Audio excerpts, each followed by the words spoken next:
Pinipili ko yung mapagkakatiwalaan, walang korupsyon. Pinipili ko yung napatunayan na natin na minamahal tayo. Pinipili ko yung matapang na pinaglalaban tayong nangangailangan ng boses. Pareho po tayo ng pinili. Ako po si Lenny Robredo. Ang pinili ko para maging Vice President ng Bayan, Kiko Pangilinan. Ako po si Kiko Pangilinan. Para sa inyo, tungkulin ko pong manindigan at tumulong hanggat kaya. Ang pinili ko para maging Vice President ng Bayan, Kiko Pangilinan. This is a paid advertisement. Ito ang DXDR 981 sa Dipolog City. Basta balita at serbisyo publiko. Tatak RMN.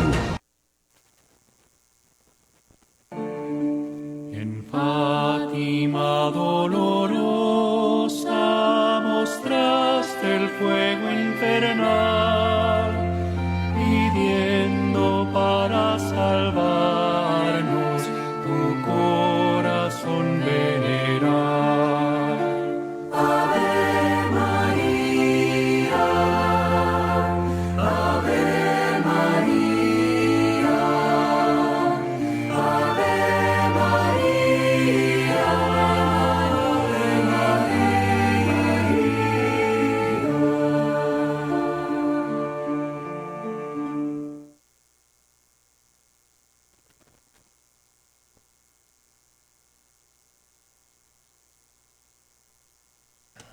Sa pagkabalita ni Jesus, niini, miingon siya, dili siya mamatay niining sakita. Nahitabo kini aron kapasidunggan ang anak sa Dios. Pinaagi niini, kapasidunggan usab ang anak sa Dios. Ug kun buot kang pasidunggan, kinahanglan magpaubos ka. Pasidunggan gayod ang sulugoon. Nahimo kamong panig-ingnan. May katungod kami nga inyong daygon. Mga pulong kato nga gikutlo nato sa balaang kasulatan, nawa lang nato lituka ang kapitulo o bersikulo. Atong timanan nga sa pagsulat niining Biblia, sa daang kasabutan, bagong kasabutan, sinulatog mga propeta o mga apostol, wala nila ni butangi og numero. So wala ni chapter og verses. Og awahin na ni nabutangi. Dili pod mga apostol ang nagbutang og chapter og verses. Sa akong nahibaw-an, usa to ka Katoliko ang nagbutang, mo'y nagpasiugda aning pagbutang og kapitulo.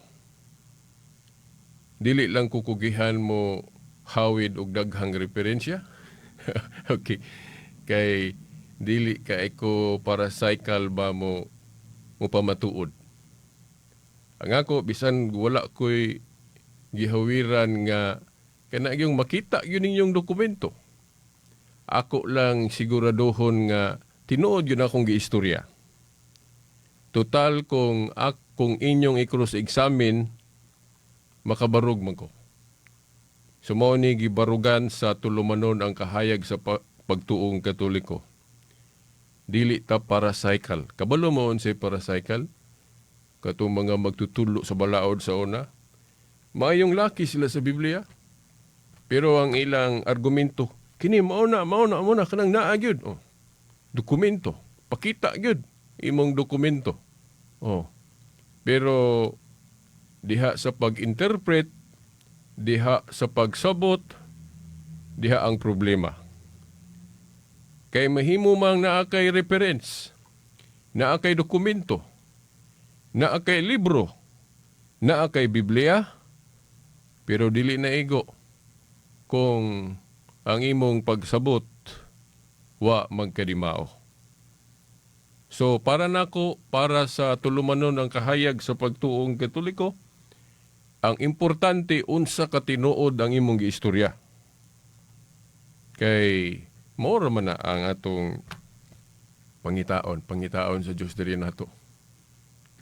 Dili na sa kadaghan nimo kapitulo ug bersikulo nga makutlo, kundili ang imong pagsabot ba sa mao mga bersikulo husto ba? Kay diha ra ba gyud ta nagkabahin-bahin kita mga Kristiyanos nga nagtuo sa Biblia? Diha ra gyud ta nagkabahin-bahin sa pagsabot.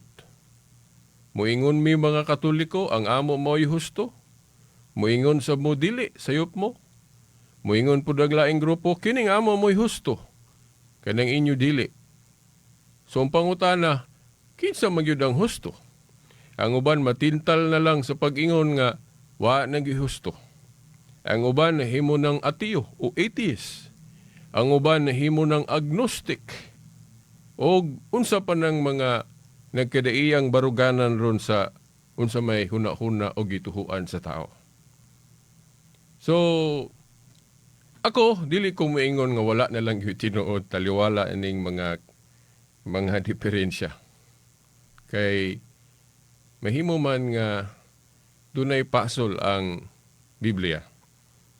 Kung dunay mga baga sa mga basahon gani nga naay mga pasol-pasol nga kinahanglan imo ng pangitaon o unsa gyud pangita o para mapurma nimo ang usa ka sige pangita sa maong puzzle.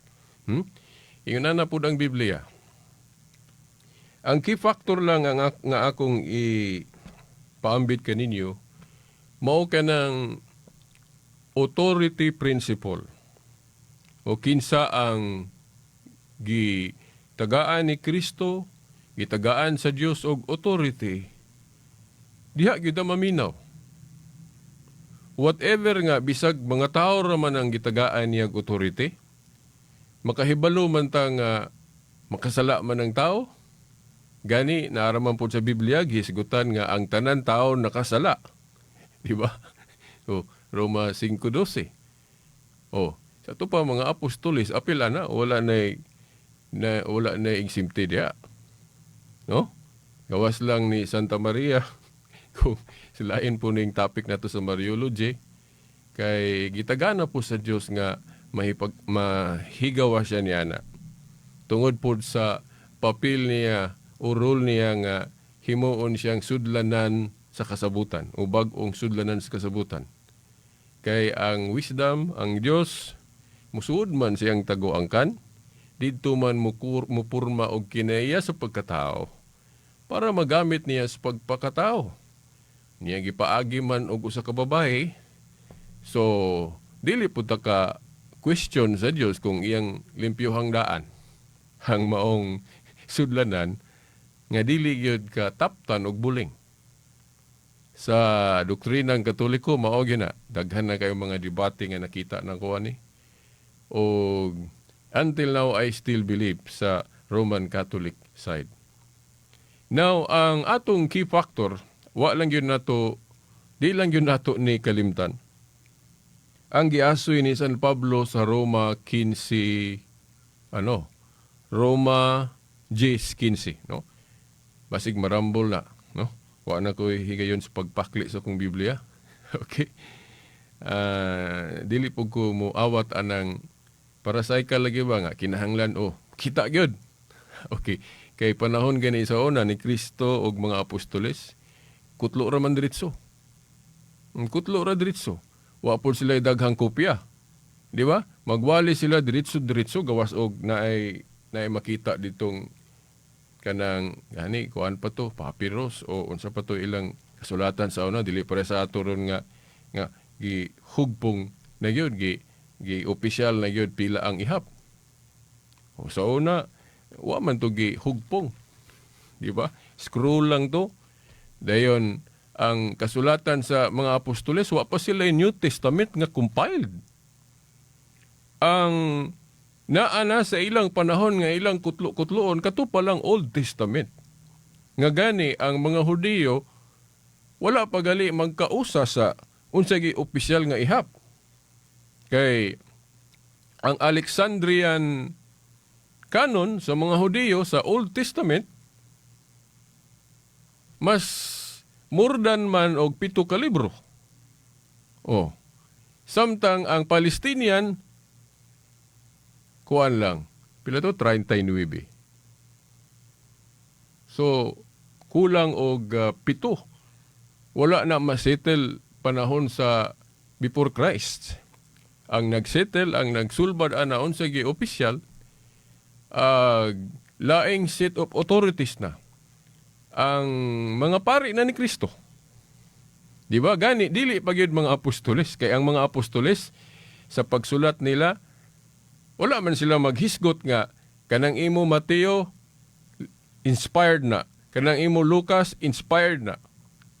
Niya, uban pang mga Kristiyano sa maong panahon, sa ila pong mga sumusunod, nagsulat po, dili lang kay 27. Niya, here comes kining mga obispo sa ilang mga council, like Council of Hippo, 393, niya, gidasunan po sa Council of Carthage, 397, nga ilang gihasasan manggod, unsa gyud ang inspired sa New Testament.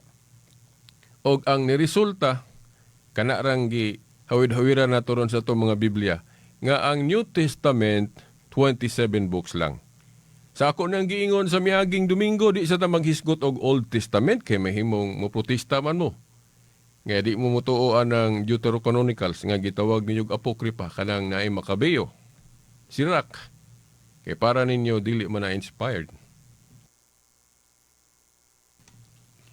So, sa canon of scripture pa lang, sa ihap, problema na gyud mo sa inyong baruganan nga kanang Bible alone ra gyud. Maoy basihan sa pagtuo. Sa kadaghang mga nagbasa sa Biblia, only the Roman Catholic Church, of course, naalang po yung maawat-awat nga kanang duol reports Katoliko like Orthodox, kay gikan raman po na sa Katoliko, then kanang ganing aglipayan po nga naay mga larawan, gikan ra po na sa Katoliko. So original anak Katoliko gyud. Di ba? Sa pagtanaw ng history, iawat-awat lang po nila, pero nalang po giusob nila to justify nga dili sila Katoliko. Nga ila ding ingnon nga sakto ni nga mo agyod. Ang Katoliko na anay na sagol anang dili mao.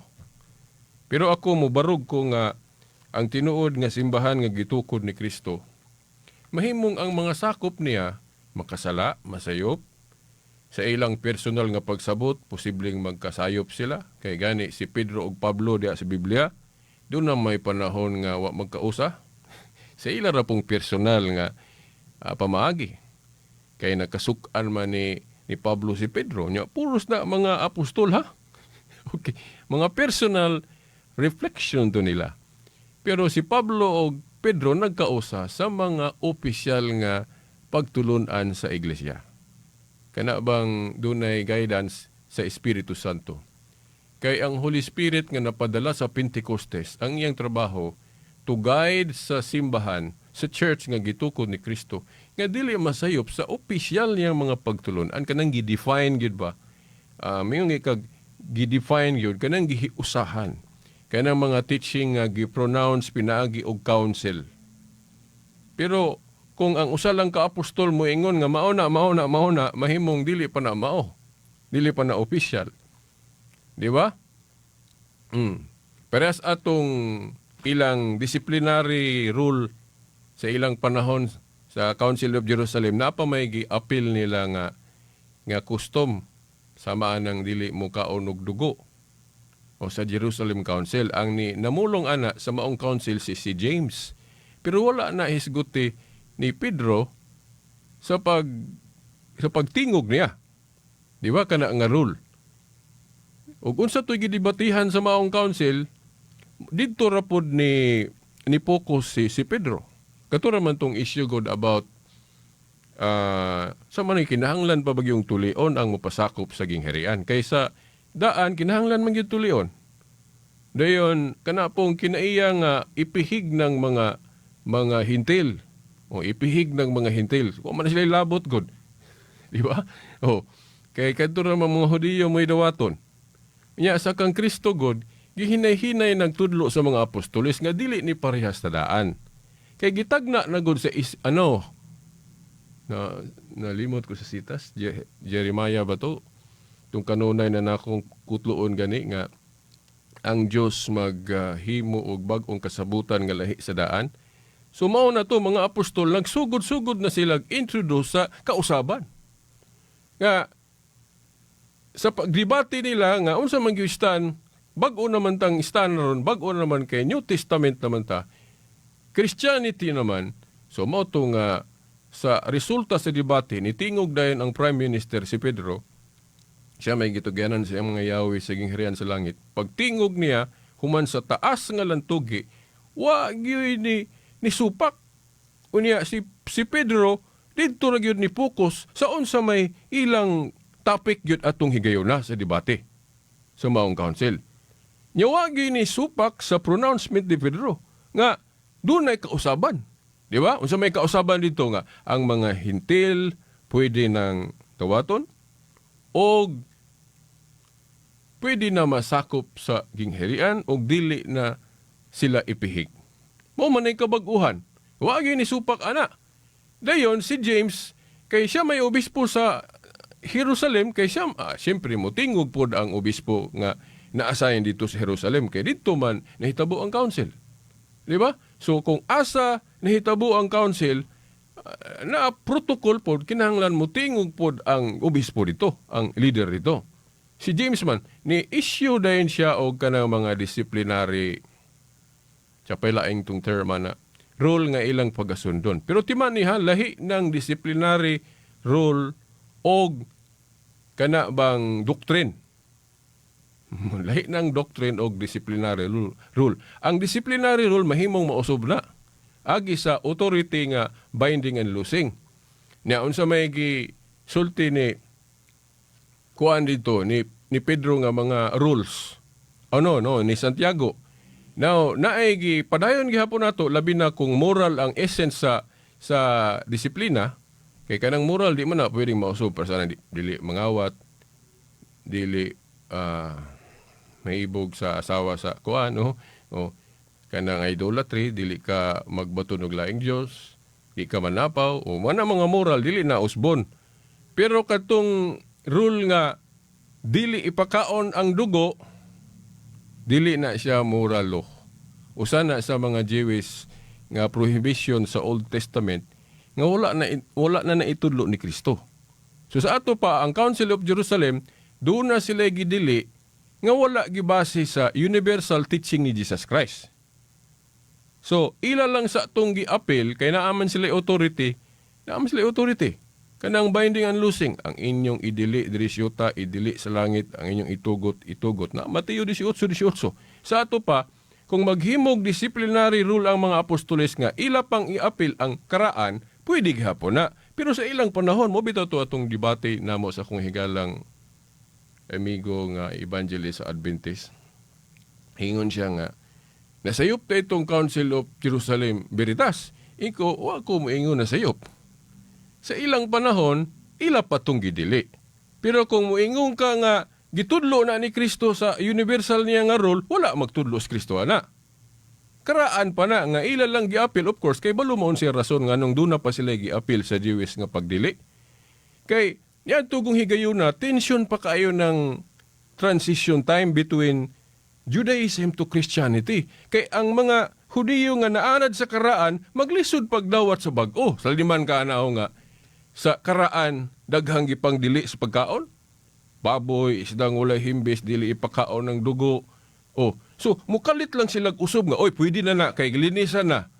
Okay na kaysa si Kristo wa na magdili ana. Mukalit ana niya katong dili kasabot maglisod og dawat ana. So mao na usa sa reason nganong si James doon na pa siya gi-appeal nga Jewish custom nga dili ipakaon ang dugo. Pero binding to sa ilang time. Ano man, sila may authority sa maong panahon. Wa man pud moingon si Pedro nga, ayaw na James kay wa na gitudlo ni Kristo. So but pasabot, nagkausa sila nga ipadayon paghapon tong dili ipakaon ng dugo.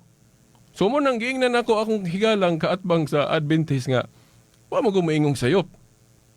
Ila pa nang gi-appeal nga role, pero wala na gitudlo ni Kristo. Kay si Kristo, kung basahon nimo ang mga wali ni Kristo sa gospel, wa na siya magdili sa mga pagkaon nga gidili sa una sa Judaism. Di ba? Sumao na nga ang Catholic interpretation anang Acts 15 sa Jerusalem Council kadtong pagdili sa pagkaon ug dugo temporal restriction. Kasabot po siguro mo on say temporal. Nganong mo ingon mig temporal nganong nakasigurado mi ana una ang Holy Spirit galihok sa matag council gauban. Oh, ikaduha si Kristo wa na magtudlo ana. Oh? Dayon nganong binding to sa ilang panahon kay naa sila authority to bind and loose. So sa mga disciplinary rule lagi pwede na mausob-usob sa mga authorities. Sa mga authority bisan manggali ang atong gobyerno sa mga authorities nato sa mga senador, congressman, kana mga in charge sa paghimog mga balaod. O pwede man sila mag-usab-usab, pero ang pag-usab kinahanglan usap pag-usahan. Mag-meeting council na. Di ba? Oh. So, sa Council of Jerusalem, sa unang siglo, gidili pa yun ng pagkaog-dugo. Pero dili na sa universal balaod.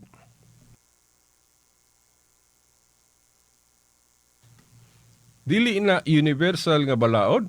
Kay gani, bisan sa Old Testament na may panahon nga kanuna nila, kanang dugo. Sa Levitico 18 ba to? 18 sa magkabali na ang kuan. Ang pagkutlo na ko ha. Pero sigurado ko nga naana, no? Sa bisan sa daang kasabutan nga gidili na panahon nga kanuna nila Levitico 18 kung ako masayop. Naapo di as Levitico ang pagdili. Naapo si Levitico nga dunay panahon nga ilan ang kanon. Di ba? Unya nganong god nga dili na universal nga balaod ng dili sa pagkaon ug dugo kay ang gingharian gud ni Kristo sa pagkamatarong way apil lang pagkaon. Basahin ninyo sa Roma 14. Whole chapter. Maingon na lang ko whole chapter kay nalimot ko unsa tong bersikulo.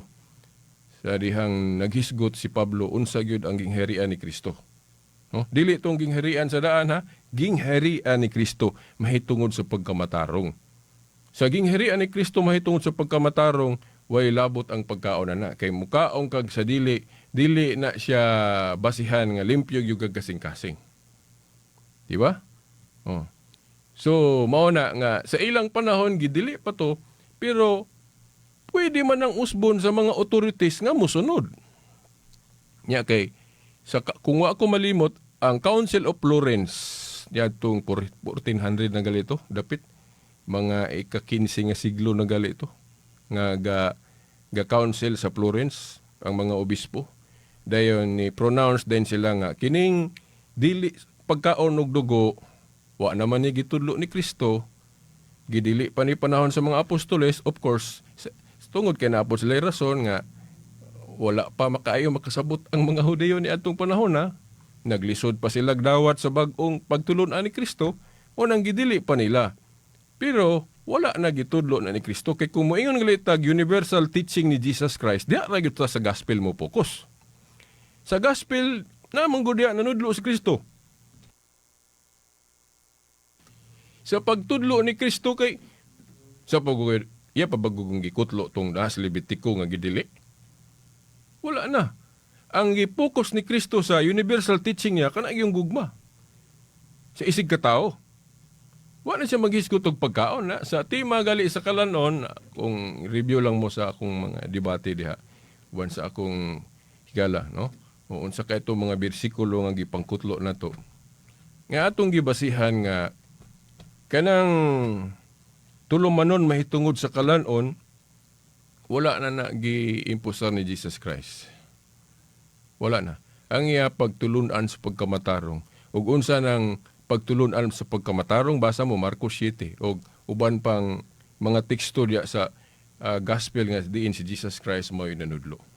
Now, mauna nga sa Council of Florence, gi-abrogate ng dili pagkaog-dugo. Ang reason sa Council of Florence nga, i-Christianize tanan nato ang atong mga balaod.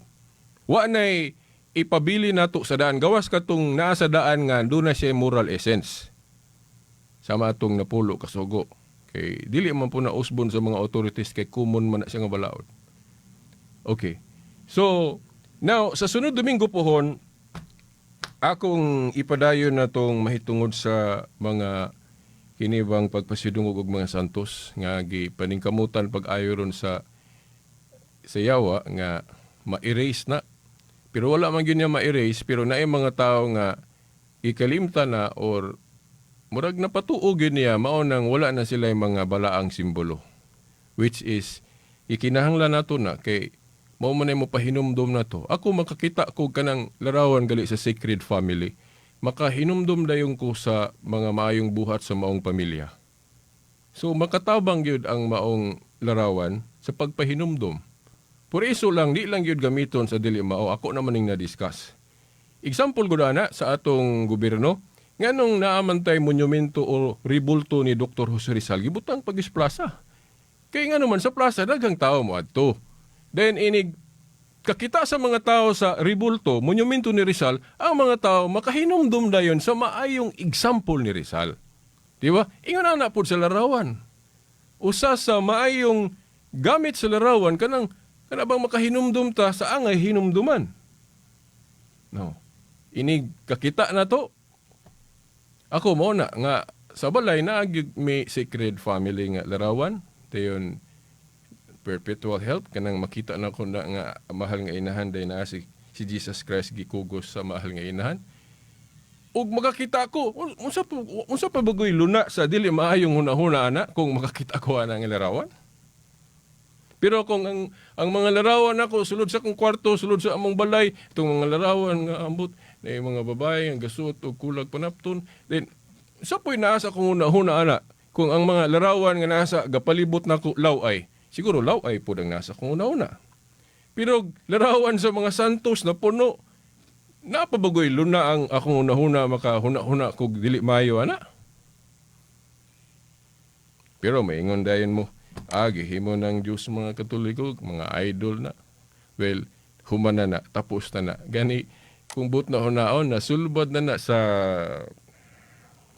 Second Council of Nicaea. Not Nicaea. Nakalimut ko sa tunga council. Yes, Nicaea lagi Second Council sa mga 8th century. Nag-pronounce na ang council nga dili idolatry ng veneration of images. Lahi ng idolizing of images o veneration of images. Di na parehas. So, wa naman tayo igong panahon hangtod sa sunod Domingo po sa mga oras ng istasyon. Sa ngalan samahan sa anak sa Espiritu Santo. Amen. En Fátima dolorosa mostraste el fuego infernal, pidiendo para salvarnos tu corazón veneral. Ave María, Ave María, Ave María, Ave